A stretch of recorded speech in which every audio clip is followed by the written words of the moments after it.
Rich చలామిన్ gold కానీ plus కానీ ఏదైనా కలుపుకోవచ్చండి. ఎకరానికి అర కేజీ చెప్తున్నా. అలాగే మనకి ఎండోమైక్ 105 గ్రాములు ఎకరానికి. ఇది ఏ ఫెర్టిలైజర్ అన్నా కలుపుకోవచ్చు.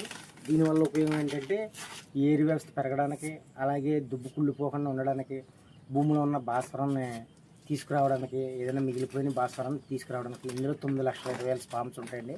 అలాగే ఇది చలామినేమో ప్యూర్ జింక్ EDTA రూపంలో ఉంటుంది. ఎకరానికి అర కేజీ. అదే స్ప్రేయింగ్ చేస్తే కనుక ఎకరానికి 100 గ్రాముల నుంచి 150 గ్రాములు స్ప్రేయింగ్ చేసుకుంటే జింక్ లోపం ఉండదు.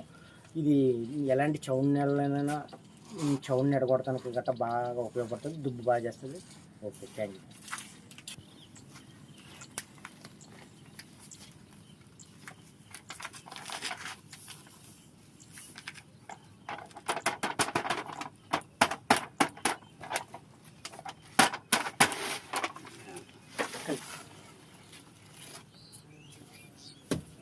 అయ్యి బాబోయ్, పెట్టగానే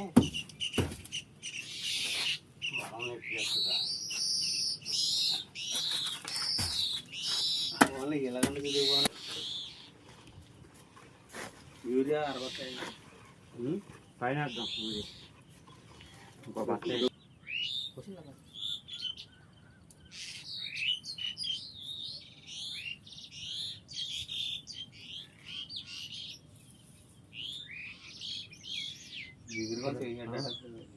జరిగిన ఉంటుంది. ఇంకో 2 దుక్కులు 3 దుక్కులు మొత్తం.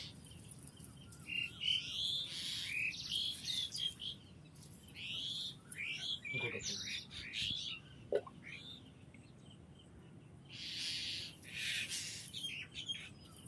ఇది ఎండోమైక్ అన్నదండి. ఈ ప్యాకెట్ అనమాట. ఇది బెల్లంలో కలుపుకుంటే కనుక ఇంకా బాగా గమ్ముని డెవలప్ అవుతాయి అనమాట అండి. ఇది ఎండోమైక్ బెల్లంలో కలిపించండి. ఎకరానికి 1 కేజీ బెల్లం నుంచి 2 కేజీల దాకా కూడా కలుపుకోవచ్చు. ఇది ఒక ప్యాకెట్. అలాగే చలామిన్ గోల్డ్ అర కేజీ అనమాట. కలిపి చెట్టు కలిపి చాలు. నేను పక్కన దాన్ని పైన వేసుకుంది. ఇంకో బట్ట వేసే కింద నుంచి ఇంకోటి